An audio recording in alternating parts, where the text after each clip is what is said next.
ಆತ್ಮೀಯ ಸ್ಪಂದನ ವಾಹಿನಿಯ ವೀಕ್ಷಕರಿಗೆ ಈ ವಿಶೇಷ ಕಾರ್ಯಕ್ರಮಕ್ಕೆ ಸ್ವಾಗತ. ಇದು ಯಶೋಗಾಥೆ, ಸಾಧಕರ ಮತ್ತು ಸಾಧಕರನ್ನು ತಯಾರಿಸಿದ ಮತ್ತು ಸಾಧಕರನ್ನು ಸಿದ್ಧಪಡಿಸಿದ ಅದ್ಭುತವಾದಂತಹ ಒಂದು ಶಿಕ್ಷಣ ಸಂಸ್ಥೆಯ ಬಗ್ಗೆ ಈ ಒಂದು ವಿಶೇಷ ಕಾರ್ಯಕ್ರಮ. ಮತ್ತೊಮ್ಮೆ ಆತ್ಮೀಯ ವೀಕ್ಷಕರಿಗೆ ಯಶೋಗಾಥೆ ಕಾರ್ಯಕ್ರಮಕ್ಕೆ ಸ್ವಾಗತ, ಸುಸ್ವಾಗತ. ಇದೀಗ ನಮ್ಮ ಜೊತೆ ಇದ್ದಾರೆ ಕುಂದಾಪುರದ ವೆಂಕಟರಮಣ PU ಕಾಲೇಜಿನ ಪ್ರಾಂಶುಪಾಲರಾಗಿರುವಂತಹ ಗಣೇಶ್ ಮಗುವೀರರು ಹಾಗೂ ಅವರ ಶಿಕ್ಷಣ ಸಂಸ್ಥೆಯ ಸಹೋದ್ಯೋಗಿಗಳು ಹಾಗೂ ಹೆತ್ತವರು. ಇವತ್ತಿನ ದಿನ ಈ ಒಂದು ಕಾರ್ಯಕ್ರಮದಲ್ಲಿ ಈ ಶಿಕ್ಷಣ ಸಂಸ್ಥೆಯ ಸಾಧನೆ, ಅದ್ಭುತವಾಗಿರುವಂತಹ ಅವರ ಪ್ರಾಧ್ಯಾಪಕ ಬಳಗ, ಶಿಕ್ಷಣ ಸಂಸ್ಥೆಯ ರೀತಿ ನಿಯಮಗಳು, ಓರ್ವ ವಿದ್ಯಾರ್ಥಿಯ ಸರ್ವತೋಮುಖ ಬೆಳವಣಿಗೆ ಮತ್ತು ಸರ್ವತೋಮುಖ ಅಭಿವೃದ್ಧಿಗೆ ಅದ್ಭುತವಾದಂತಹ ವೇದಿಕೆಯನ್ನು ಒದಗಿಸಿಕೊಡಬಲ್ಲಂತಹ ಕುಂದಾಪುರದ ವೆಂಕಟರಮಣ PU ಕಾಲೇಜಿನ ಬಗ್ಗೆ ಒಂದಷ್ಟು ಮಾಹಿತಿಯನ್ನು ನೀಡುವಂತಹ ಕಾರ್ಯಕ್ರಮ ಯಶೋಗಾಥೆ. ಕಳೆದ 3 ವರ್ಷಗಳಲ್ಲಿ ಸತತವಾಗಿ 100% ಫಲಿತಾಂಶವನ್ನು ತಂದಿರುವುದರ ಜೊತೆಗೆ ಈ ಬಾರಿ 4 ರ್ಯಾಂಕ್ಗಳನ್ನು PU ಪರೀಕ್ಷೆಯಲ್ಲಿ ತನ್ನದಾಗಿಸಿಕೊಂಡು ಉಡುಪಿ ಜಿಲ್ಲೆಯಲ್ಲೇ ಅತಿ ವಿಶಿಷ್ಟ ಮತ್ತು ವಿರಳ ಸಾಧನೆಯನ್ನು ಮಾಡಿದಂತಹ ಕೀರ್ತಿ ಕುಂದಾಪುರದ ವೆಂಕಟರಮಣ PU ಕಾಲೇಜಿಗೆ ಸಲ್ಲತ್ತೆ. ಇದರ ರೂವಾರಿಗಳು ಗಣೇಶ್ ಮಗುವೀರ ಇವರು. ಅವರನ್ನು ಆತ್ಮೀಯವಾಗಿ ಸ್ವಾಗತಿಸಿಕೊಳ್ತೇನೆ. ಸರ್, ಎಲ್ಲರಿಗೂ ನಮಸ್ಕಾರ.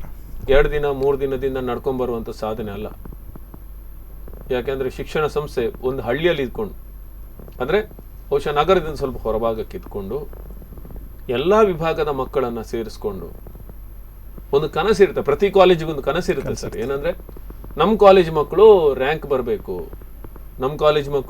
ಬರಬೇಕು, ಜೊತೆಗೆ ಬೇರೆ ಎಲ್ಲ ಕಾಲೇಜುಗಳ ಮುಂದೆ ನಮ್ಮ ಕಾಲೇಜ್ ಮಕ್ಕಳು ಕೂಡ ತಲೆ ಎತ್ತಿ ನಿಲ್ಬೇಕು ಅಂಥದ್ದೊಂದು ಕನಸು ಪ್ರತಿಯೊಂದು ಕಾಲೇಜಲ್ಲಿ ಇರುತ್ತೆ.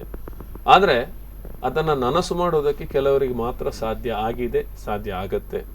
ಸರ್, ಹೇಗೆ ಸರ್ ನಿಮ್ಮ ಕಾಲೇಜಿನ ಈ ಒಂದು ಕ್ರಮಗಳು ಹೇಗೆ, ಮತ್ತೆ ಈ ಒಂದು ಸಾಧನೆ ಹಿಂದೆ ನಿಮ್ಮ ಯೋಜನೆಗಳು ಎರಡು ಹೇಗಿತ್ತು? ಎಲ್ಲರಿಗೂ ನಮಸ್ಕಾರ. ನಾನು ಗಣೇಶ್ ಮೊಗವೀರ. ಈಗ ಈ ಒಂದು ಶೈಕ್ಷಣಿಕ ಅವಧಿಯಲ್ಲಿ ನಮ್ಮ ಮಕ್ಕಳು ಏನು ಅಚೀವ್ಮೆಂಟ್ ಮಾಡಿದ್ದಾರೆ, ಸ್ಟೇಟ್ಗೆ ಒಂದು 4th ರ್ಯಾಂಕು ವಾಣಿಜ್ಯ ವಿಭಾಗದಲ್ಲಿ, ಹಾಗೆ ವಿಜ್ಞಾನ ವಿಭಾಗದಲ್ಲಿ 2 ರ್ಯಾಂಕ್ಗಳನ್ನು ನಮ್ಮ ಕಾಲೇಜಿಗೆ ತಂದು ಕೊಟ್ಟಿದ್ದಾರೆ. ಈ ಒಂದು ಸಾಧನೆ ಹಿಂದೆ ಹಲವಾರು ವ್ಯಕ್ತಿಗಳ ಒಂದು ಏನು ಪರಿಶ್ರಮ ಇದೆ, ಅಡಗಿದೆ. ಮುಖ್ಯವಾಗಿ ಹೇಳಬೇಕಂತೇಳಿದರೆ ನಮ್ಮ ಮ್ಯಾನೇಜ್ಮೆಂಟ್ ಅವರು, ಅದರಲ್ಲೂ ಎಸ್ಪೆಷಲಿ ನಮ್ಮ ಮ್ಯಾನೇಜ್ಮೆಂಟಲ್ಲಿ ನಮ್ಮ ಕಾರ್ಯದರ್ಶಿಗಳಾಗಿರುವಂಥ ಶ್ರೀ ಕೆ ರಾಧಾಕೃಷ್ಣ ಶೆಣಿಯವರ ಒಂದು ಪರಿಶ್ರಮ ತುಂಬಾ ಇದೆ. ನಾವೀಗ ಯಾವುದೇ ಒಂದು ಹೊಸ ವಿಚಾರವನ್ನು ಅವರಲ್ಲಿ ಹಂಚಿಕೊಂಡಾಗ ಆ ಒಂದು ವಿಚಾರವನ್ನು ಕಾರ್ಯರೂಪಕ್ಕೆ ತರಬೇಕಾದ್ರೆ ಉತ್ತಮವಾಗಿ ಸಪೋರ್ಟನ್ನು ಕೊಡ್ತಾ ಇದ್ದಾರೆ. ಹಾಗೆ ನಮ್ಮಲ್ಲಿರುವಂಥ ಎಲ್ಲ ಟೀಮ್ ಆಫ್ ಫ್ಯಾಕಲ್ಟೀಸ್ ಇದ್ದಿರ್ಬೋದು, ಉಪನ್ಯಾಸಕ ವೃಂದದವರು ಇದ್ದಿರ್ಬೋದು, ವೆಲ್ ಕ್ವಾಲಿಫೈಡ್ ಫ್ಯಾಕಲ್ಟೀಸ್ ಇದ್ದಾರೆ. ಹಾಗೆ ಅವರ ಒಂದು ವರ್ಕ್ ಹೇಗಿದೆ ಅಂತ ಹೇಳಿದರೆ, ಈಗ ನಾವು ಹೇಳ್ಬೋದು ನಮಗೆ 100ರಲ್ಲಿ 100 ಫಲಿತಾಂಶ ಬಂದಿದೆ. ಆ ಫಲಿತಾಂಶ ಬರಬೇಕಾದ್ರೆ ನಮ್ಮ ಉಪನ್ಯಾಸಕರು ಮಕ್ಕಳನ್ನು ಸತತವಾಗಿ ಟ್ರೈನ್ ಮಾಡ್ತಾ ಬಂದಿದ್ದಾರೆ. ಸಾಧ್ಯನೇ ಇಲ್ಲ. ಹಾಗೆ ಇನ್ನೊಂದು ವಿಚಾರ ಏನಂತ ಹೇಳಿದರೆ, ನಾನು ಪ್ರಾಂಶುಪಾಲನಾಗಿ ಬಂದಾಗ ಈ ಕಾಲೇಜ್ಗೆ ನನಗೆ ಒಬ್ಬರು ಸಲಹೆಗಾರನ ನೇಮಿಸಿದ್ದಾರೆ. ಅವರು ಚಿತ್ರಕಾರ ಅಂತಂಥೇಳಿ. ಅವರ ಒಂದು ಉತ್ತಮ ಸಲಹೆಯನ್ನು ನನಗೆ ಯಾವ ಟೈಮಲ್ಲಿ ಬೇಕಾಗ್ತದೆ, ಸಪೋಸ್ ನನಗೇನಾದರೂ ತೊಂದರೆ ಆದಾಗ ಅಥವಾ ಏನಾದರೂ ಒಳ್ಳೆ ಡಿಸಿಷನ್ ತೊಗೊಳ್ಬೇಕಾದ್ರೆ ಉತ್ತಮವಾದ ಸಲಹೆಯನ್ನು ಕೊಡ್ತಾ ಬಂದಿದ್ದಾರೆ. ಅವರ ಒಂದು ಪ್ರೋತ್ಸಾಹ ಅನ್ನುವಂಥದ್ದು ಈ ಒಂದು ಸಾಧನೆಗೂ ನಮಗೂ ಅನುಕೂಲವಾಗಿದೆ. ಅದೇ ರೀತಿ ಈ ಒಂದು ಶೈಕ್ಷಣಿಕ ಅವಧಿಯಲ್ಲಿ ನಾವು ಹೇಗೆ ಪ್ಲಾನ್ ಹಾಕ್ಕೊಂಡಿದ್ದೀವಿ ಅಂತ ಹೇಳಿದರೆ, ಮಕ್ಕಳ ಪೋರ್ಷನನ್ನು ಆದಷ್ಟು ಬೇಗ ಕಂಪ್ಲೀಟ್ ಮಾಡಿಕೊಳ್ಳೋದು. ಹೌದು, ಬೈ ಮಿಡ್ ಅಕ್ಟೋಬರ್ ಪೋರ್ಷನ್ ಬೇಗ ಮುಗಿಸ್ಕೊಳ್ಬೇಕು. ಬೈ ಮಿಡ್ ಅಕ್ಟೋಬರ್ ನಾವು ಅದನ್ನು ಮುಗಿಸ್ಕೊಂಡಿದ್ದೇವೆ. ಆ ಪೋರ್ಷನ್ ಮುಗಿಸಿದ ಒಂದು 15 ಡೇಸಲ್ಲಿ ಬಿಗಿನಿಂಗಲ್ಲಿ ಒಂದು ಪ್ರಿಪ್ರೇಟರಿಯನ್ನು ಕಂಡಕ್ಟ್ ಮಾಡಿದ್ದೇವೆ. ಆ ಪ್ರಿಪ್ರೇಟರಿಯಲ್ಲಿ ಯಾರು ಹೆಚ್ಚು ಅಂಕಗಳನ್ನು ಪಡೆದಿದ್ದಾರೆ, ಹೆಚ್ಚು ಅಂಕಗಳ ಪಡೆದಂಥ ವಿದ್ಯಾರ್ಥಿಗಳನ್ನು ಒಂದು ಲೈಬ್ರರಿ ಬ್ಯಾಚ್ ಅಂತ ಕ್ರಿಯೇಟ್ ಮಾಡಿದ್ದೇವೆ. Top group, elite group. ಆ ಗ್ರೂಪಲ್ಲಿ ಮಕ್ಕಳಿಗೆ ಸ್ಪೆಷಲ್ ಟ್ರೀಟ್ಮೆಂಟ್ ನಾವು ಕೊಡ್ತಾ ಇದ್ದೇವೆ. ಅಲ್ಲಿ ಏನಂತೇಳಿದರೆ, ಮಕ್ಕಳನ್ನು ಬೆಳಗಿಂದ ಸಂಜೆವರೆಗೆ ಒಂದೇನೋ ಸ್ಪೆಷಲ್ ಟೈಪಲ್ಲಿ ಟ್ರೈನ್ ಮಾಡುವಂಥದ್ದು, ಮತ್ತು ಹಾಗೆ ಸೆಕೆಂಡ್ ಪ್ರಿಪ್ರೇಟರಿಗೆ ಅವರನ್ನು ಬಿಡುವಂಥದ್ದು.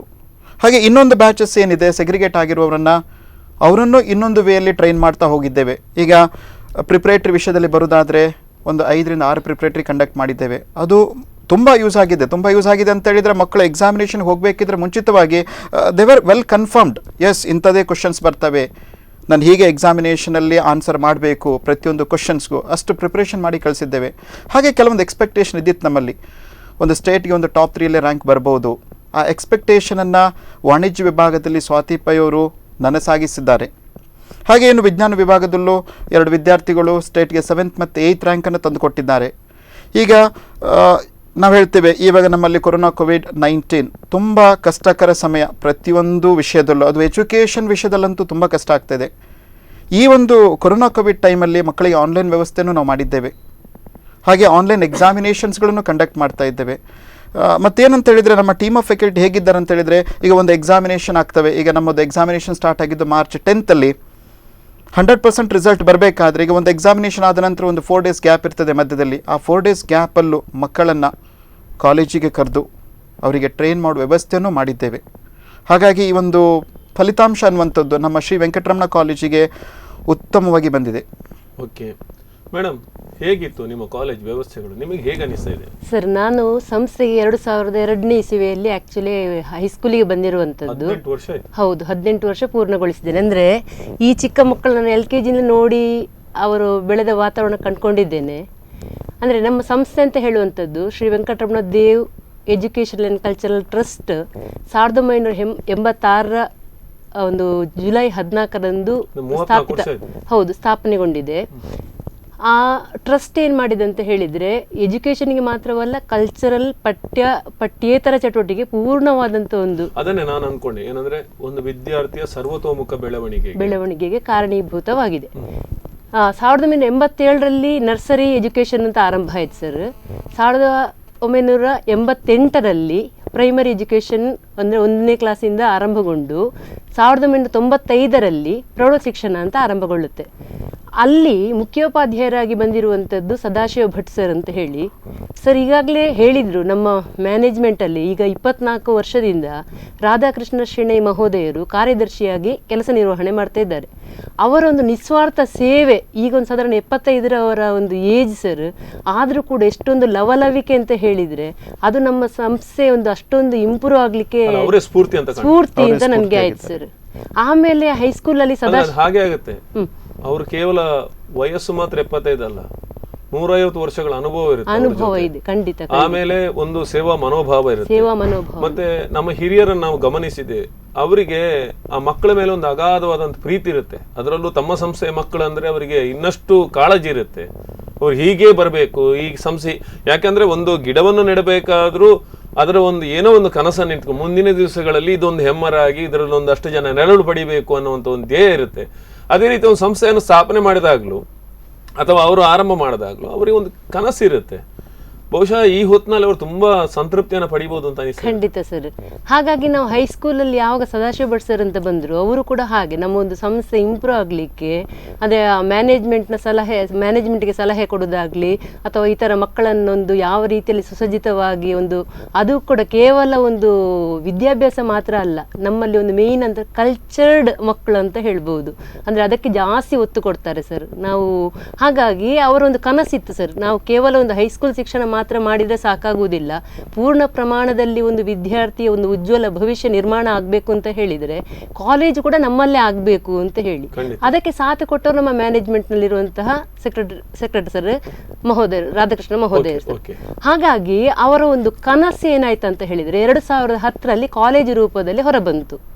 ಆ ಸದಾಶಿವ ಭಟ್ ಸರ್ ಅವರ ಶಿಷ್ಯರಾಗಿ ಇವರು ನಮ್ಮ ಸಂಸ್ಥೆಯಲ್ಲಿ ಓದಿರುವಂತದ್ದು. ಹಾಗಾಗಿ ಅವರೊಂದು ಆಸಕ್ತಿ, ಹೌದು, ಅವರ ಕನಸು ಈಗ ಶಿಷ್ಯನ ರೂಪದಲ್ಲಿ ನಮಗೆ ದೊರಕ್ತಾ ಇದೆ ಸರ್. ಹಾಗೆ ಈಗ 10 ವರ್ಷ ನಾವು ಪೂರ್ಣಗೊಂಡಿದೆ ನಮ್ದು ದಶಮಾನೋತ್ಸವ. ಅಂದ್ರೆ 10ನೇ ವರ್ಷ ಇವತ್ತು, ಈಗ 11ನೇ ವರ್ಷ ಕಾಲೇಜ್ ಆಗಿರುವಂತದ್ದು PU ಆಗಿ. ಹೌದು ಸರ್, ಹೌದು. ಈಗ 3 ವರ್ಷಗಳಿಂದ ಸರ್ ನಮ್ಗೆ ಅಂದ್ರೆ ರ್ಯಾಂಕ್ಗಳ ಒಂದು ಸುರಿಮಳೆ ಅಂತ ಹೇಳ್ಬಹುದು. 2017-18ರಲ್ಲಿ ಕೂಡ ಸೈನ್ಸ್ ಅಲ್ಲಿ ಸತ್ಯಶ್ರೀ ಅಂತ ಹೇಳಿ 4th ರ್ಯಾಂಕ್ ತಗೊಂಡಿದ್ದಾರೆ. ಅದೇ ರೀತಿ ಕಾಮರ್ಸ್ ಅಲ್ಲಿ ಆಗ 2 ಇತ್ತು ಸರ್. ಹೌದು ಹೌದು. ನೆಕ್ಸ್ಟ್ ಇಯರ್ ಒಂದಿತ್ತು ಸರ್, ಲಾಸ್ಟ್ ಇಯರ್ ಒಂದಿತ್ತು. ಈ ಸಲ ನಾವು ಅಂದರೆ ಆ್ಯಕ್ಚುಲಿ ಪೂರ್ಣ ಪ್ರಮಾಣದಲ್ಲಿ ವೈಷ್ಣವಿ ಅಂತ ಒಬ್ರು ಇದ್ರು ಲಾಸ್ಟ್ ಇಯರ್. ನಾವು 100% ಅವ್ರಿಗೆ ರ್ಯಾಂಕ್ ಬಂದೇ ಬರುತ್ತೆ ಅಂತ ಆಯಿತು. ಬಟ್ ಅವ್ರ ಥಿಯರಿ ಸಬ್ಜೆಕ್ಟಲ್ಲಿ ಸ್ವಲ್ಪ ಅವರಿಗೆ ಮಾರ್ಕ್ ಕಮ್ಮಿ ಬಂತು ಸರ್. ಹಾಗಾಗಿ ರ್ಯಾಂಕ್ ಮಿಸ್ ಆಯ್ತು. ಇಲ್ಲ ನಾವು 1, 2, 3 ಒಳಗಡೆ ಒಂದು ರ್ಯಾಂಕ್ ಲಾಸ್ಟ್ ಇಯರ್ ಎಕ್ಸ್ಪೆಕ್ಟ್ ಮಾಡಿತ್ತು. ಬಟ್ ಕಾಮರ್ಸಲ್ಲಿ ಹುಮ್ನಾ ಅಂತ ಹೇಳಿ ಒಬ್ರು ಅವರು ಒಂದು 10th ರ್ಯಾಂಕ್ ತಗೊಂಡಿದ್ದಾರೆ ಲಾಸ್ಟ್ ಇಯರ್.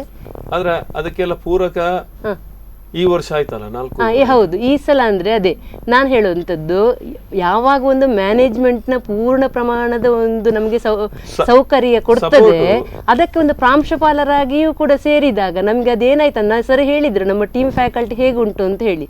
ಅದರೊಟ್ಟಿಗೆ ಇವರು ಅಂದ್ರೆ ಆಕ್ಚುಲಿ ಸರ್ 7:15ಗೆ ಕಾಲೇಜಲ್ಲಿ ಇರ್ತಾರೆ.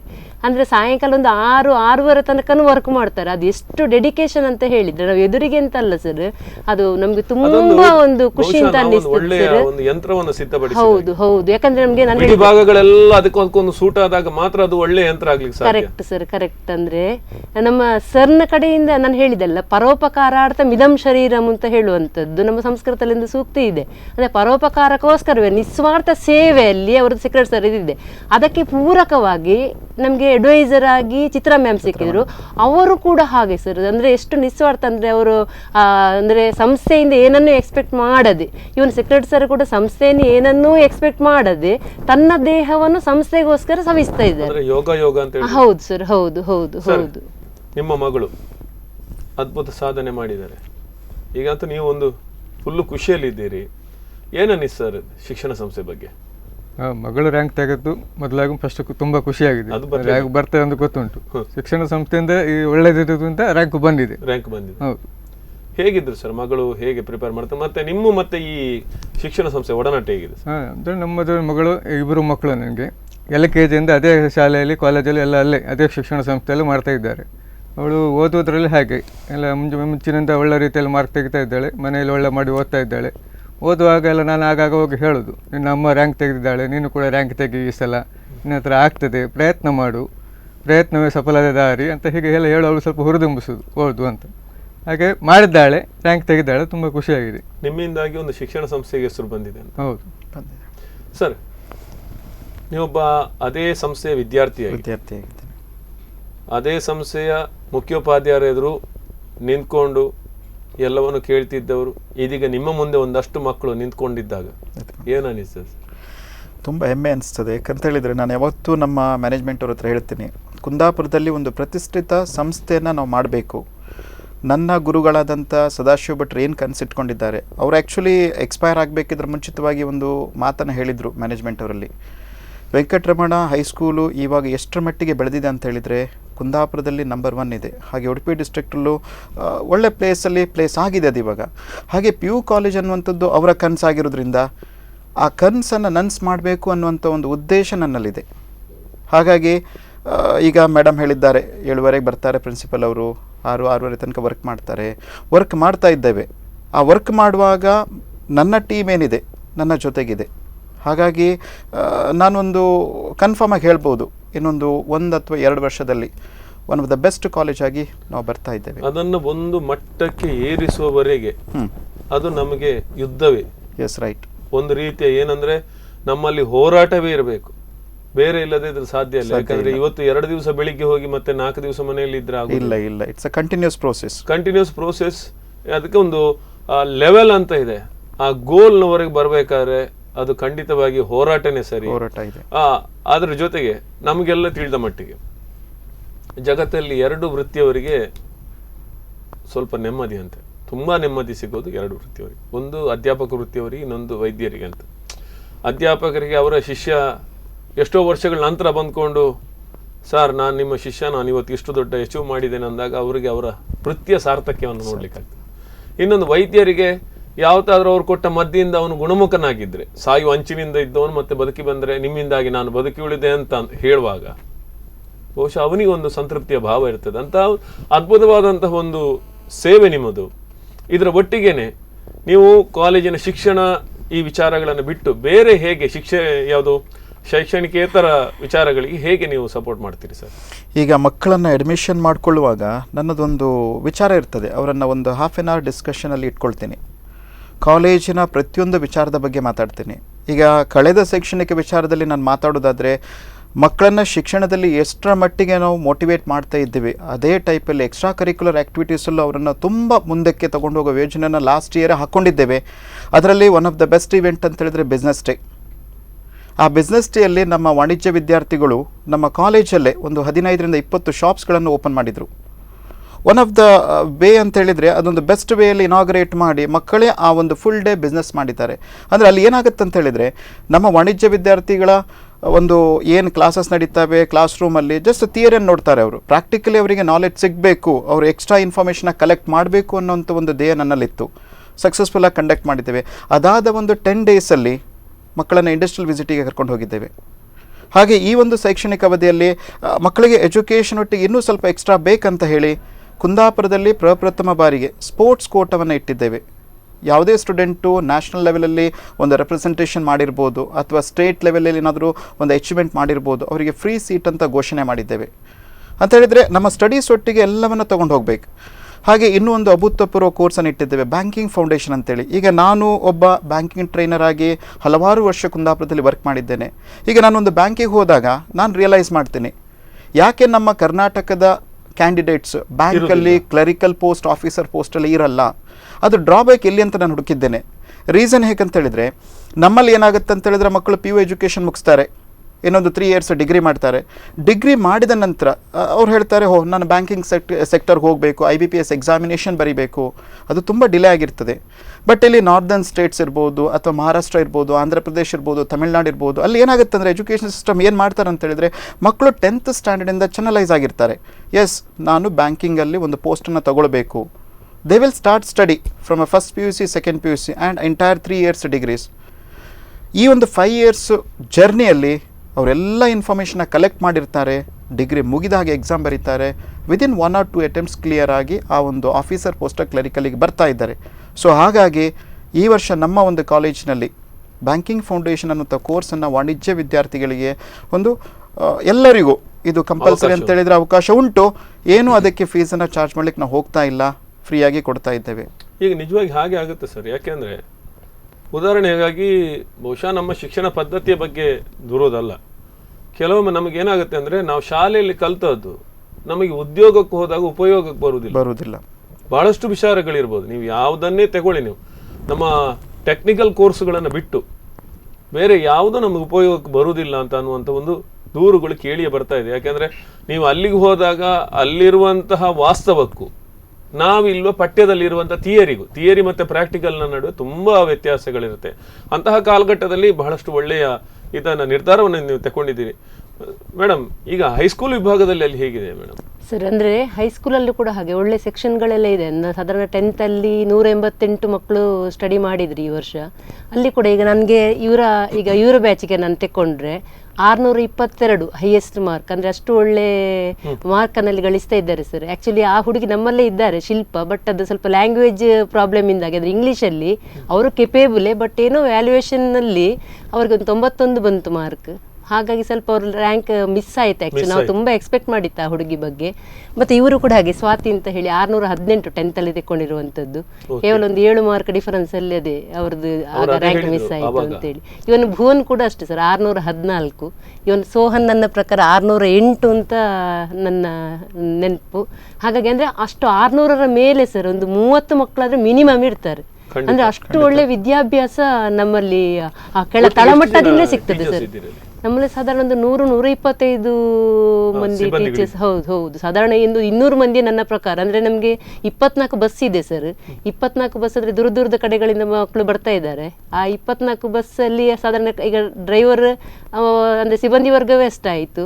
ಅದೇ ರೀತಿ 24 ಕಂಡಕ್ಟರ್ಗಳಂತ ಬರ್ತಾರೆ. ಅದೇ ರೀತಿ ಒಂದು 30-40 ಆಯಗಳಿರ್ಬೋದು. ಅದೇ ರೀತಿ ಒಂದು 100-150 ಹತ್ತಿರ ಟೀಚರ್ಸ್ ಅಲ್ಲಿ ಇರ್ಬೋದು. ಅಂದರೆ ಒಂದು ಉನ್ನತವಾದಂತಹ ಒಂದು ವಿದ್ಯಾಭ್ಯಾಸ ವ್ಯವಸ್ಥೆ ಇದೆ ಸರ್. ಈಗ ನಿಮ್ಮಲ್ಲಿ ಸ್ಪೋರ್ಟ್ಸ್ ಕೋಟದ ಬಗ್ಗೆ ಹೇಳಿದ್ರೆ ಅದ್ಭುತವಾದ ಚಿಂತನೆ ಅಂತ ನನಗೆ ಅನಿಸ್ತಾ ಇದೆ. ಯಾಕೆ ಅಂದ್ರೆ ಸ್ಪೋರ್ಟ್ಸ್ ಅಲ್ಲಿ ಬಹುತೇಕ ಸಾಧನೆ ಮಾಡಿದವರು ಪಾಪ ಹಳ್ಳಿ ಕಡೆಯಿಂದ ಬಂದಿರೋರು, ಅವರನ್ನ ಖಂಡಿತವಾಗಿಯೂ ಮೇಲ್ಮಟ್ಟಕ್ಕೆ ತಗೊಂಡೋಗ್ಲಿಕ್ಕೆ ಆಗತ್ತೆ. ಆದ್ರೆ ಅವರಿಗೆ ಕೋಚಿಂಗ್ ಪ್ರಾಬ್ಲಮ್ ಆಗುತ್ತೆ, ಅವರಿಗೆ ಅವಕಾಶಗಳು ಕಡಿಮೆ ಇರುತ್ತೆ, ಆರ್ಥಿಕ ಸಮಸ್ಯೆ ಇರುತ್ತೆ. ಇಂತಹ ಕಾಲಘಟ್ಟದಲ್ಲಿ ಈಗ ನಿಮ್ಮ ಸಂಸ್ಥೆಯಲ್ಲಿ ಶಿಕ್ಷಣದ ಜೊತೆಗೆ ಸ್ಪೋರ್ಟ್ಸ್ಗೆ ಹೇಗೆ ಒಂದು ಪ್ಲಾನ್ ಹಾಕೊಂಡಿದ್ದೀರಿ ಸರ್? ಏನಾದರೂ ಇದೆಯಾ ಅಂತ? ಹೌದು, ಪ್ಲಾನ್ ಹಾಕ್ಕೊಂಡಿದ್ದೇವೆ. ಅದಕ್ಕೆ ಇವಾಗ ಈ ಒಂದು ಶೈಕ್ಷಣಿಕ ಅವಧಿಯಿಂದ ಮಕ್ಕಳಿಗೆ ಅಂದರೆ ಮಾರ್ನಿಂಗ್ ಒಂದು ಸ್ವಲ್ಪ ಬೇಗ ಕಾಲೇಜನ್ನು ಬೇಗ ಸ್ಟಾರ್ಟ್ ಮಾಡ್ತಾಯಿದ್ದೇವೆ. ಒಂದು 8:30ಗೆ ಕ್ಲಾಸಸ್ ಶುರು ಮಾಡುವಂಥ ಒಂದು ಪ್ಲ್ಯಾನಲ್ಲಿ ಇದ್ದೇವೆ. 8:30ಗೆ ಶುರು ಮಾಡಿದರೆ ಒಂದು 2:30 ಒಳಗಡೆ ಅಥವಾ 3 o'clock ಒಳಗಡೆ ಅವರ ಏನು ವಿದ್ಯಾಭ್ಯಾಸ ಇದೆ, ಕ್ಲಾಸ್ ರೂಮ್ ಟೀಚಿಂಗ್ ಇದೆ, ಮುಗ್ದೋಗ್ತದೆ. ಮತ್ತು 3 ಅಥವಾ 2:30 ನಂತರ ಅವ್ರಿಗೇನು ಸ್ಪೋರ್ಟ್ಸಲ್ಲಿ ಹೋಗಬೇಕಿದೆ, ಇದು ಕಬಡ್ಡಿ ಇರ್ಬೋದು ಅಥವಾ ರೆಸ್ಲಿಂಗ್ ಇರ್ಬೋದು. ನಮ್ಮಲ್ಲಿ ರೆಸ್ಲಿಂಗ್ ಫೆಸಿಲಿಟಿ ಇದೆ. ಲಾಸ್ಟ್ ಟೈಮ್ ನಾವು ರನ್ನರ್ಸ್ ಅಪ್ ಬಂದಿದ್ದೇವೆ. ಹಾಗೆ ಸ್ಟೇಟ್ ಲೆವೆಲ್ಗೆ ಒಂದು 6 ಮೆಂಬರ್ಸ್ ಹೋಗಿದ್ದಾರೆ. ಆ ಎಲ್ಲ ವಿಚಾರವನ್ನು ನೋಡಿಕೊಂಡು ಮಕ್ಕಳಿಗೆ ಮಧ್ಯಾಹ್ನ 2:30 ನಂತರ ಪ್ರತಿದಿನ ಈ ಸ್ಪೋರ್ಟ್ಸಲ್ಲಿ ಟ್ರೈನ್ ಮಾಡೋ ವ್ಯವಸ್ಥೆಯನ್ನು ನಾವು ಏನೊಂದು ಅವಕಾಶ ಕೊಡಬೇಕಂತ ಎಣಿಸ್ಕೊಂಡಿದ್ದೇವೆ. ಅದೇ ರೀತಿಯಲ್ಲಿ ಈ ವರ್ಷ ನಮ್ಮ ಕಾಲೇಜಿನಲ್ಲಿ ಒಬ್ಬರು ಫಿಸಿಕಲ್ ಎಜುಕೇಷನ್ ಡೈರೆಕ್ಟರ್ ಮತ್ತು ಫಿಸಿಕಲ್ ಎಜುಕೇಷನ್ ಅಡ್ವೈಸರ್ ಅಂತ ಹಾಕ್ಕೊಂಡಿದ್ದೇವೆ. ಹಾಗೆ ನಮ್ಮ ಹೈಸ್ಕೂಲ್ ಸೆಕ್ಷನಲ್ಲಿ ಒಂದು 8ರಿಂದ 10 ಮಂದಿ ಫಿಸಿಕಲ್ ಎಜುಕೇಷನ್ ಡೈರೆಕ್ಟರ್ ಇದ್ದಾರೆ. ಓಕೆ, ಹಾಗಾಗಿ ಅವರೆಲ್ಲ ಸಪೋರ್ಟ್ ಸಿಗ್ತದೆ ಅಂತ ನಾನು ನಂಬಿದ್ದೇನೆ. ಓಕೆ. ಈಗ ಸ್ಪೋರ್ಟ್ಸು ಮತ್ತು ಈ ಎಜುಕೇಷನ್ ಇದನ್ನು ಬಿಟ್ಕೊಂಡು ಬೇರೆ ಲಿಟ್ರೇಚರ್ಗೆ ಸಂಬಂಧಪಟ್ಟದ್ದಾಗಿರ್ಬೋದು ಅಥವಾ ಬೇರೆ ನಿಮ್ಮ ವಾರ್ಷಿಕವಾಗಿ ನೀವು ಏನೇನು ಕಾರ್ಯಕ್ರಮಗಳನ್ನು ಹಮ್ಮಿಕೊಳ್ತೀರಿ ಸರ್? ಮೊದಲಿಗೆ ನಾವು ಏನು ಮಾಡ್ತಿದ್ವಿ ಅಂತ ಹೇಳಿದರೆ ಒಂದು ಟ್ಯಾಲೆಂಟ್ಸ್ ಡೇ ಅಂತ ಕಂಡಕ್ಟ್ ಮಾಡ್ತಾ ಇದ್ದೇವೆ. ಯಾಕಂತ ಹೇಳಿದ್ರೆ ನನ್ನ ಉದ್ದೇಶ ಏನಂತ ಹೇಳಿದ್ರೆ ನಾವು ಸ್ಟೆಪ್ ಬೈ ಸ್ಟೆಪ್ ಮೇಲೆ ಬರಬೇಕು. ಮೊದಲಿಗೆ ನಾವು ಎಜುಕೇಷನಲ್ಲಿ ಕಾನ್ಸಂಟ್ರೇಟ್ ಮಾಡಿದ್ದೇವೆ. ಆ ಎಜುಕೇಷನ್ ಅನ್ನುವಂಥದ್ದು ಈಗ ಪೀಕ್ ಲೆವೆಲ್ ಸ್ವಲ್ಪ ಮಟ್ಟಿಗೆ ನೀವು ಅದನ್ನು ಸಾಧನೆಯನ್ನ ಮುಂದುವರಿಸ್ತಾ ಇದ್ದೇವೆ. ಮೊದಲಿಗೆ ಶಿಕ್ಷಣದಲ್ಲಿ ಅಂತ ಹೇಳಿದ್ರೆ ಇವಾಗ ನಮ್ಮ ರಿಸಲ್ಟನ್ನು ನೋಡಿದ ಕೂಡಲೇ ನಮಗೆ ಅನಿಸ್ತಾ ಇದೆ ನಾವು ಶಿಕ್ಷಣದಲ್ಲಿ ತುಂಬ ಮುಂದೆ ಹೋಗಿದ್ದೇವೆ. ಆ ಒಂದು ವ್ಯವಸ್ಥೆಯನ್ನು ನಡ್ಸ್ಕೊಂಡು ಹೋಗ್ಬೇಕು ನಾವು, ಕಂಪ್ಲೀಟ್ ಆಗಿ ಕಂಟಿನ್ಯೂ ಆಗಬೇಕು ಮುಂದಿನ ವರ್ಷಗಳಲ್ಲಿ. ಯಾವುದೇ ಕಾರಣಕ್ಕೂ ಅಲ್ಲಿಂದ ಕೆಳಗಿಳಿಬಾರ್ದು. ಹಾಗೆ ಎರಡನೇ ಹಂತವಾಗಿ ಸ್ಪೋರ್ಟ್ಸ್ ಕೋಟ ಇಟ್ಟಿದ್ದೇವೆ ಈ ಒಂದು ಶೈಕ್ಷಣಿಕ ಅವಧಿಯಲ್ಲಿ. ಹಾಗೆ ಮುಂದೆ ನನ್ನ ಕೆಲವು ವಿಚಾರ ಏನಂತ ಹೇಳಿದ್ರೆ ಈವನ್ ಕಲ್ಚರಲ್ ಕೋಟವನ್ನು ಇಡುವಂಥ ಒಂದು ವ್ಯವಸ್ಥೆ ಆಗಬೇಕು ಅಂತ ಮ್ಯಾನೇಜ್ಮೆಂಟ್ ಹತ್ರ ಈ ಒಂದು ಪ್ರಪೋಸಲ್ ಇಡಲಿಕ್ಕೆ ನಾನು ಹೇಳ್ತೀನಿ. ಆಗ್ಬೋದು ಕಮ್ಮಿಂಗ್ ಡೇಸಲ್ಲಿ. ಈಗ ನಮ್ಮಲ್ಲಿ ಆಳ್ವಾಸಲ್ಲಿ ನುಡಿಸಿರಿ ಅಂತ ಮಾಡ್ತಾರೆ. ಸೊ ಅದೊಂದು ಅಭೂತಪೂರ್ವ ಪ್ರೋಗ್ರಾಮ್. ಹಾಗೆ ನಮ್ಮ ಕುಂದಾಪುರದಲ್ಲೂ ಹಾಗಿದ್ದೇನಾದರೂ ಒಂದು ಪ್ರೋಗ್ರಾಮ್ ಹಾಕ್ಕೊಳ್ಬೇಕು. ಇವಾಗ ಆಗದೇ ಇದ್ದರೂ ಇನ್ನು ಮುಂದೆ ಬರುವಂಥ ಶೈಕ್ಷಣಿಕ ಅವಧಿಗಳಲ್ಲಿ. ಸರ್, ಇನ್ನೊಂದು ಕೇಳ್ತೇನೆ, ಒಂದು ಬಡ ಮಕ್ಕಳಿಗೆ ಏನು ಪ್ರೋತ್ಸಾಹ ಕೊಡಬಹುದು ಇಲ್ಲಿ ನಮ್ಮಲ್ಲಿ? ಈಗ ಒಂದು ಒಳ್ಳೆ ಮಾತು ಅಂದ್ರೆ ನಿಮ್ದು ಸ್ಪೋರ್ಟ್ಸ್ ಕೋಟದ ಬಗ್ಗೆ. ಮತ್ತೆ ನಾನು ಅದನ್ನು ಕೇಳ್ಪಟ್ಟೆ 95%ಗಿಂತ ಜಾಸ್ತಿ ಇದ್ದವರಿಗೆ, 98% ತೆಗೆದವರಿಗೆ ಅಥವಾ ಒಂದು 97.5 ಅದರ ಮೇಲ್ಗಡೆ ಇದ್ದವರಿಗೆ ನಾವು ಫ್ರೀ ಸೀಟ್ ಕೊಡ್ತಾ ಇದ್ದೇವೆ. 95ರಿಂದ ಮೇಲ್ಗಡೆ ಬಂದವರಿಗೆ 4,000 to 6,000 ಕನ್ಸೆಷನ್ ಕೊಡ್ತಾ ಇದ್ದೇವೆ. ಹಾಗೆ 90 above% ಇದ್ದವರಿಗೆ 2,000 to 4,000 ಕನ್ಸೆಷನ್. ಹಾಗೆ 85 above ಇದ್ದವರಿಗೆ 500 to 1,000 ಕನ್ಸೆಷನ್. ಹಾಗೆ ಯಾವುದಾದ್ರೂ ಒಬ್ಬ ಒಂದು ವಿದ್ಯಾರ್ಥಿ ಕಷ್ಟದಲ್ಲಿದ್ದರೆ ಮ್ಯಾನೇಜ್ಮೆಂಟ್ ಅವ್ರ ಹತ್ರ ಮಾತಾಡಿಸಿದಾಗ ಫೀ ಕನ್ಸೆಷನ್ ಕೊಡ್ತಾರೆ ಅವರು. ಹಾಗೆ ಮತ್ತೆ ಇನ್ಸ್ಟಾಲ್ಮೆಂಟಲ್ಲಿ ಕಟ್ಟುವಂಥ ವ್ಯವಸ್ಥೆನೂ ಮಾಡಿ ಕೊಡ್ತಾರೆ ಅವರು. ಹೌದು, ಯಾಕೆಂದ್ರೆ ಈಗ ಸರ್ ಒಬ್ಬ ಒಳ್ಳೆಯ ಸಾಧಕನಾಗಿ, ಒಬ್ಬ ಪ್ರತಿಭಾವಂತನಾಗಿ ಅವನಿಗೆ ಈ ಒಂದು ಕೆಟ್ಟ ಕಾಲಘಟ್ಟದಲ್ಲಿ, ಅಟ್ ಪ್ರೆಸೆಂಟ್ ಸಿಚುವೇಶನ್ ಅಂದರೆ ಮಧ್ಯಮ ವರ್ಗದ ಜನರಿಗೆ ತುಂಬ ಹೊಡೆತ ಬಿದ್ದಂತಹ ಒಂದು ಕಾಲಘಟ್ಟದಲ್ಲಿ ಏನಾದರೂ ಸಹಾಯ ಮಾಡುವಂಥ, ಅಂದರೆ ನಾನು ಕೇಳ್ತಾ ಇರೋದು ಎಸ್ಪೆಷಲಿ ಈಗ ವಾರದಲ್ಲಿ ಒಂದಂಥ ತರಗತಿಗಳೇನಾದರೂ ಮಾಡುವಂಥ ಯೋಜನೆಗಳೇನಾದರೂ ಇದೆಯಾ? ಮಕ್ಕಳಿಗೆ ಅಂದರೆ ಬಡ ಮಕ್ಕಳಿಗೆ ಬೇಕಾಗಿ ಏನಾದರೂ ಅಂಥ ಯೋಜನೆಗಳು ಸಾಧ್ಯತೆ ಇದೆಯಾ? ಇಲ್ಲಿ ಏನಾಗ್ತಿದೆ ಅಂತ ಹೇಳಿದರೆ, ಈಗ ಯಾರಾದರೂ ಬಂದು ಅಪ್ರೋಚ್ ಮಾಡಿದಾಗ ನಮ್ಮಲ್ಲಿ ಕೆಲವರು ಡೋನರ್ಸ್ ಇದ್ದಾರೆ. ಡೋನರ್ಸ್ ಅಂತ ಹೇಳಿದ್ರೆ ಈಗ ನಾನು ಹೇಳ್ಕೊಳ್ತೀನಿ, ಇಂಥದ್ದೊಂದು ವ್ಯವಸ್ಥೆ ಆಗ್ಬೇಕು, ನನಗೆ ಒಂದು ಸಹಾಯ ಆಗಬೇಕು, ವಿದ್ಯಾರ್ಥಿ ವಿಚಾರದಲ್ಲಿ ನಮ್ಮ ಸಂಸ್ಥೆಗೆ ಸೇರ್ಲಿಕ್ಕೆ ಇಚ್ಛೆ ಇದೆ, ಬಟ್ ಫಿನಾನ್ಷಿಯಲಿ ಕಷ್ಟ ಇದೆ, ಹೌದು, ಅಂತ ವಿಚಾರದಲ್ಲಿ ಸಹಾಯ ಮಾಡ್ತೇವೆ ನಾವು. ಯಾಕಂದ್ರೆ ಮಾಡಿದ್ದೇವೆ ಪ್ರೀವಿಯಸ್ಲಿ. ಖಂಡಿತ ಅದ್ಭುತವಾದಂತ ಕೆಲಸ ಸರ್. ನಮಗಂತೂ ಮೇಡಮ್ ಎಲ್ಲರನ್ನೂ ನೋಡಿ ತುಂಬಾ ಖುಷಿ ಆಗ್ತಿದೆ. ಯಾಕೆಂದ್ರೆ ನಮ್ಮ ದೇಶಕ್ಕೆ, ನಮ್ಮ ಆರ್ಥಿಕತೆಗೆ ಮತ್ತೆ ನಮ್ಮ ಬಲಿಷ್ಠತೆಗೆ ಎಲ್ಲದಕ್ಕೂ ಮೂಲ ಕಾರಣ ಆಗೋದೇ ನಮ್ಮ ಶಿಕ್ಷಣ. ನಾವು ಶಿಕ್ಷಣವನ್ನ, ಅದರಲ್ಲೂ ಶಿಕ್ಷಣ ಅಂದ್ರೆ ಕೇವಲ ಶಿಕ್ಷಣ ಅಲ್ಲ, ಒಬ್ಬ ವಿದ್ಯಾರ್ಥಿಯನ್ನ ದೇಶದ ಸತ್ಪ್ರಜೆಯನ್ನಾಗಿ ರೂಪಿಸುವಂತಹ ಶಿಕ್ಷಣ ಕೊಟ್ಟಾಗ ಮಾತ್ರ ನಾಳೆ ದಿವಸಕ್ಕೆ ಅವರು ನಮ್ಮ ದೇಶಕ್ಕೆ ಒಳ್ಳೆಯ ಆಸ್ತಿ ಆಗೋದಕ್ಕೆ ಸಾಧ್ಯ. ಯಾಕೆಂದ್ರೆ ಯಾವುದೇ ಕಾಲಘಟ್ಟದಲ್ಲಿ ನೋಡಿ ಅಥವಾ ಯಾವುದೇ ವಿಭಾಗವನ್ನು ತೆಗೆದುಕೊಂಡು ನೋಡಿ, ಅಲ್ಲಿ ಸಾಧಕರಿದ್ದಾಗ ಮಾತ್ರ ಅದರಿಂದ ಬೇರೆಯವರಿಗೆ ಪ್ರಯೋಜನ ಆಗುತ್ತೆ. ನಾವೊಂದು ಆಫೀಸಿಗೆ ಹೋಗ್ಲಿ ಅಥವಾ ಯಾವುದು ಸರ್ಕಾರಿ ಸಂಸ್ಥೆಗಳಿಗೆ ಹೋದಾಗ ಅಲ್ಲೊಬ್ಬ ಸಮರ್ಥ ಅಧಿಕಾರಿ ಇದ್ದಾನಂತ ಆದ್ರೆ ಮಾತ್ರ ಅವನಿಗೆ ನಮ್ಮ ವಿಷಯಗಳು ಅರ್ಥ ಆಗುತ್ತೆ. ಯಾವುದೋ ಕಾರಣದಿಂದ ಬಂದು, ಯಾವುದೋ ಇನ್ಫ್ಲೂಯೆನ್ಸ್ ಇಂದ ಬಂದು ಕೂತವನ ಮುಂದುಗಡೆ ಹೋದಾಗ ನಮ್ಮ ವಿಚಾರಗಳು ಅರ್ಥ ಆಗೋದಿಲ್ಲ. ಬಹುಶಃ ಇಂತಹ ಶಿಕ್ಷಣ ಸಂಸ್ಥೆಗಳಿಂದ ಒಂದಷ್ಟು ವಿದ್ಯಾರ್ಥಿಗಳು ಅದ್ಭುತ ಸಾಧನೆ ಮೂಲಕ ಹೊರಹೊಮ್ಮಿದಾಗ ಅವರು ಸಮಾಜಕ್ಕೆ ಆಸ್ತಿ ಆಗ್ತಾರೆ ಅನ್ನೋದು ಖಂಡಿತವಾಗಿಯೂ ಸತ್ಯ. ನಿಮ್ಮೆಲ್ಲರ ಪರಿಶ್ರಮ, ತ್ಯಾಗ ಮತ್ತು ಈ ಒಂದು ಸಾಧನೆಗೆ ಸ್ಪಂದನ ವಾಹಿನಿ ಕಡೆಯಿಂದ ಅಭಿನಂದನೆಗಳನ್ನು ಸಲ್ಲಿಸ್ತೀವಿ. ಎಸ್ ವೀಕ್ಷಕರೇ, ನೋಡಿದ್ರಲ್ಲ, ಕುಂದಾಪುರದ ವೆಂಕಟರಮಣ PU ಕಾಲೇಜ್ ಇಷ್ಟೊಂದು ಸಾಧನೆ ಮಾಡುವುದರ ಹಿಂದೆ ಏನು ಪರಿಶ್ರಮ ಇದೆ, ಏನು ಯೋಜನೆಗಳನ್ನು ಹಾಕ್ಕೊಂಡಿದ್ದಾರೆ, ಯಾವ್ಯಾವ ಥರದ ಅನುಕೂಲಗಳನ್ನು ಎಲ್ಲ ವರ್ಗದವರಿಗೆ ನೀಡ್ತಾ ಇದ್ದಾರೆ, ಜೊತೆಗೆ ಇಲ್ಲಿ ಸಾಧಿಸಿದವರಿಗೆ ಮುಕ್ತ ಅವಕಾಶ ಖಂಡಿತ ಇದೆ. ಅದ್ಭುತವಾದಂತಹ ಸಾಧನೆಗಳ ಮೂಲಕ ಇಂದು ಉಡುಪಿ ಜಿಲ್ಲೆಯಲ್ಲಿ ಖ್ಯಾತಿಯನ್ನು ಪಡೆದಿರುವಂತಹ ಕುಂದಾಪುರದ ವೆಂಕಟರಮಣ PU ಕಾಲೇಜ್ ಇದರ ಯಶೋಗಾಥೆ ಇಲ್ಲಿ ಮುಕ್ತಾಯ ಆಗುತ್ತೆ. ಸುದ್ದಿ ಮತ್ತು ಮನೋರಂಜನೆಗೆ ನೋಡ್ತಾ ಇರಿ ಸ್ಪಂದನ.